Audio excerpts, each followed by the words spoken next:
Hey, what's up guys, how's it going? Today we'll be doing a video of the 2020 Toyota Highlander LE. We'll do an outside walk around, an inside tour, and take it on a drive.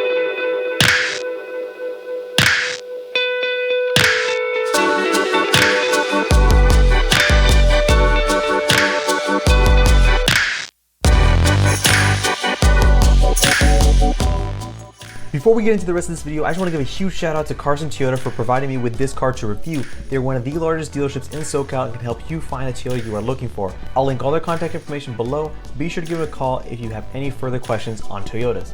Alright, so this 2020 Toyota Highlander LE trim is powered by a 3.5 liter V6, pushing out 295 horsepower and 263 pound-feet of torque. This specific model is the front wheel drive variant, and because it's made to the 8-speed automatic, you do get 21 mpg in the city, 29 in the highway, and 24 combined. Okay, so since I had reviewed the XLE, my focus for this review is to see what you're really missing out on in the LE trim. Short answer is honestly not that much, but when you consider that the price difference is only $2,800, you might still want to consider to get the XLE. Before we get into the differences though, I just want to comment on the new Highlander since it's all new for 2020.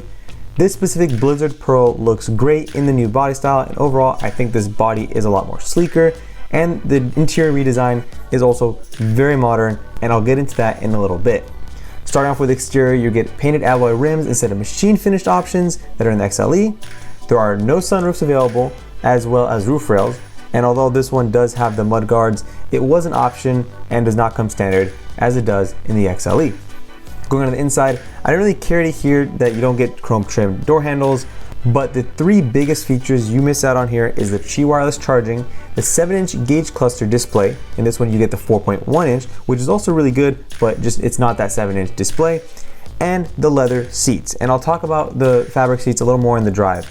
In terms of the infotainment, this does have the 8-inch Entune system with Apple CarPlay and Android Auto. I have done a full walkthrough on it, as well as a 12.3-inch, and we'll link them both below as soon as they are live. Okay, that's going to wrap up the walkthrough portion of this review. Before we get on the drive, please comment any questions you have about this car. I will be doing continuous coverage and videos of this car throughout the coming weeks, since there's a lot more to cover in terms of trims and options. So if you're one of those people who want specific content, please smash that like button, drop a comment so I can see and respond to it, and subscribe to keep up to date once the next video is released. It helps this channel out a lot and gets this video in front of others who might be interested in this SUV as well. Okay, with that said, let's fire this thing up and take it on a drive. All right guys, so getting on the drive of the LE with a 3.5 liter V6. Just trying to get a feel of how this thing compares to the XLE I drove previously. Got a lot of good feedback on it, and yeah, I figured I'd just cover the other trims since there are a good amount. So first impressions, just driving it right now, in terms of comfort, it feels just as comfortable as the XLE. I haven't found a huge significant difference there. There are different seats, like I mentioned in the voiceover, and that's the one thing where you feel like on the inside where you know, the leather seats would be a nice premium to have.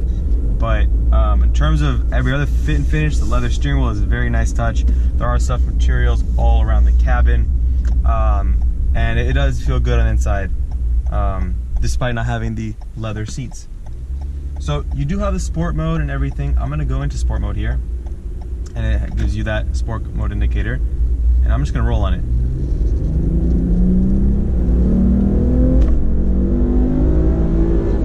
And it's got a good amount of it's got a good amount of horsepower.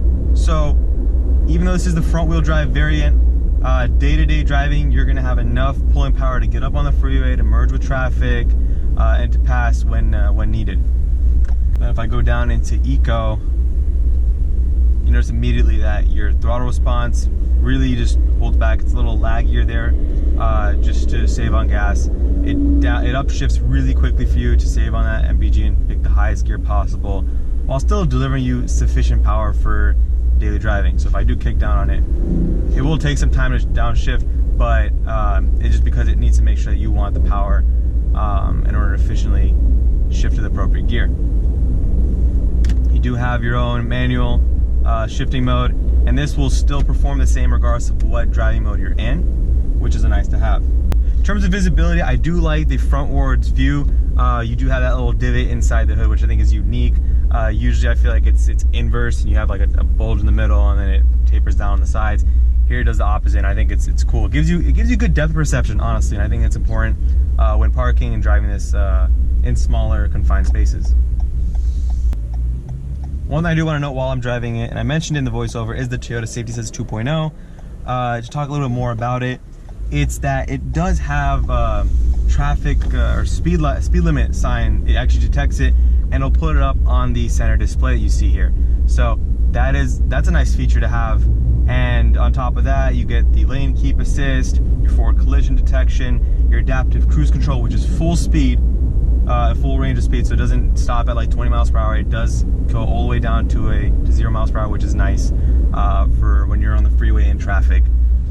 And even in the LE model, you do have your dual zone climate controls. This one didn't have much options that weren't, that were added on outside of just the standard options. The only thing I noticed were the mud flaps, your rear bumper, like chrome protector, and then the floor mats. So, I mean, outside of saying, oh wait, why didn't they offer floor mat standard? These are upgraded floor mats. They're more aggressive, more durable than the standard carpet floor mats. So I definitely pay the premium if you're gonna have kids in the car and they're gonna come in all messy stuff. It will protect it. But in terms of how this thing is equipped from the factory, Toyota's really upped their game in terms of offering a lot of standard equipment. You have the 8-inch Entune system, which I discussed, and I do a full walk around on that in a separate video, and I did link it down in the description below if you do want to see how this thing functions and all of its capabilities. But yeah, that's pretty much going to wrap it up here. Thank you guys so much for watching. Smash that like button if you enjoyed this video. It helps out the channel a lot. And subscribe if you want to see more Toyota Highlander coverage or any other Toyota or any other car. Just comment it down below and I'll try my best to get to it and answer your question. And yeah, I'll see you guys in the next one.